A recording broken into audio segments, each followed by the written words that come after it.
കർത്താവേ, നിന്റെ ഉന്നതമായ നാമത്തിന് സ്തോത്രം ചെയ്യുന്നു. കർത്താവേ, നിന്റെ വിശുദ്ധ പൗരോഹിത്യത്തെ മഹത്വപ്പെടുത്തണമേ. കർത്താവെ, സഭയിലുള്ള സാന്നിധ്യം പ്രകടമാക്കണം.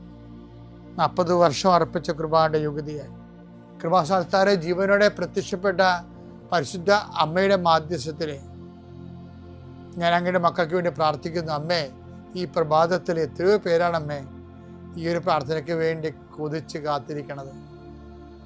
അവർക്ക് എവിടെ എന്തെല്ലാമോ കാര്യങ്ങളുണ്ട്. ഇന്ന് അവരുടെ കഴിവിൽ നിൽക്കാത്ത കാര്യങ്ങളുണ്ട്. കർത്താവേ, അങ്ങയുടെ മക്കളുടെ കഴിവിൽ നിൽക്കാത്ത കാര്യങ്ങൾ, ആ കാര്യങ്ങളെ കുറിച്ച് ഓർക്കുമ്പോൾ ഭയവും പേടിയും പ്രയാസവും സങ്കടവും നിരാശയും ഒക്കെ തോന്നുന്ന വിഷയങ്ങൾ, വ്യക്തികൾ, അതെല്ലാം യേശുക്രിസ്തുവിന്റെ നാമത്തിൽ ഞാൻ ബന്ധിക്കുന്നു. കർത്താവേ, അങ്ങയുടെ മക്കള് ഇനി സമാധാനത്തിൽ വിട്ടേക്കണമെന്ന് പറഞ്ഞില്ലേ ഈശോ. ഞങ്ങളുടെ ദാസനെ സമാധാനം, എൻ്റെ രക്ഷ ഞാൻ എൻ്റെ കണ്ണുകൊണ്ട് കണ്ടിരിക്കുന്നു. അങ്ങയുടെ ദാസനെ സമാധാനം വിട്ടേക്കാൻ സമയം ദീർഘദർശി പറഞ്ഞതുപോലെ അങ്ങയുടെ മക്കൾ ഈ പ്രാർത്ഥനയ്ക്ക് ശേഷം സമാധാനം കണ്ടെത്താൻ ഇടയാക്കണം പ്രാർത്ഥിക്കുന്നു. നിങ്ങളുടെ ജീവിത ചിന്തകള്, നിങ്ങളിന്ന് പോകാനിരിക്കുന്ന ഇടങ്ങള്, സംസാരിക്കുന്ന വ്യക്തികള്, ഒപ്പിടുന്ന പേപ്പറുകള്, എഴുതുന്ന രേഖകള്, എൻ്റെ മക്കള് ജീവിത ഉപായത്തിന് വേണ്ടിയും മേൽഗതിക്ക് വേണ്ടിയും ജോലിക്ക് വേണ്ടിയും ജോലിയുടെ അനുബന്ധ കാര്യങ്ങൾക്ക് വേണ്ടിയും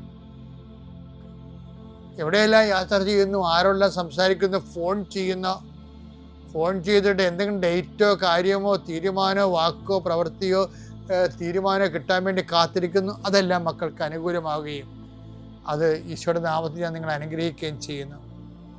എൻ്റെ കർത്താവേ, മനുഷ്യൻ്റെ ഭീഷണി കാരണം മനസ്സിന് സമാധാനം നഷ്ടപ്പെട്ടവർ, അവരെ നീ ഏത് ഭവനത്തിൽ പ്രവേശിച്ചാലും ആ ഭവന സമാധാന ആശംസ അർപ്പിച്ച കർത്താവേ, നിന്റെ നാമത്തിൽ നെഞ്ചിലും നെറ്റിലും മുദ്രവാങ്ങി നിന്റെ നാമത്തിൽ വിശ്വസിക്കുന്ന ഒരു മനുഷ്യനെയും ആരും ഭീഷണിപ്പെടുത്താൻ അനുവദിക്കരുത് കർത്താവേ. അവരെല്ലാം ശത്രുക്കളെ കാണുകയെ വിരുന്നൊരുക്കുന്ന ദൈവത്തിൻ്റെ ശക്തിവിശേഷം നിനക്കായി വിരുന്നൊരുക്കട്ടെ. നിൻ്റെ എല്ലാ ശത്രുക്കളുടെയും മുന്നിലെ നിത്യം പിതാവും പുത്രനും പരിശുദ്ധാത്മാവും സർവ്വേശ്വരാ എന്നേക്കും ആമേൻ.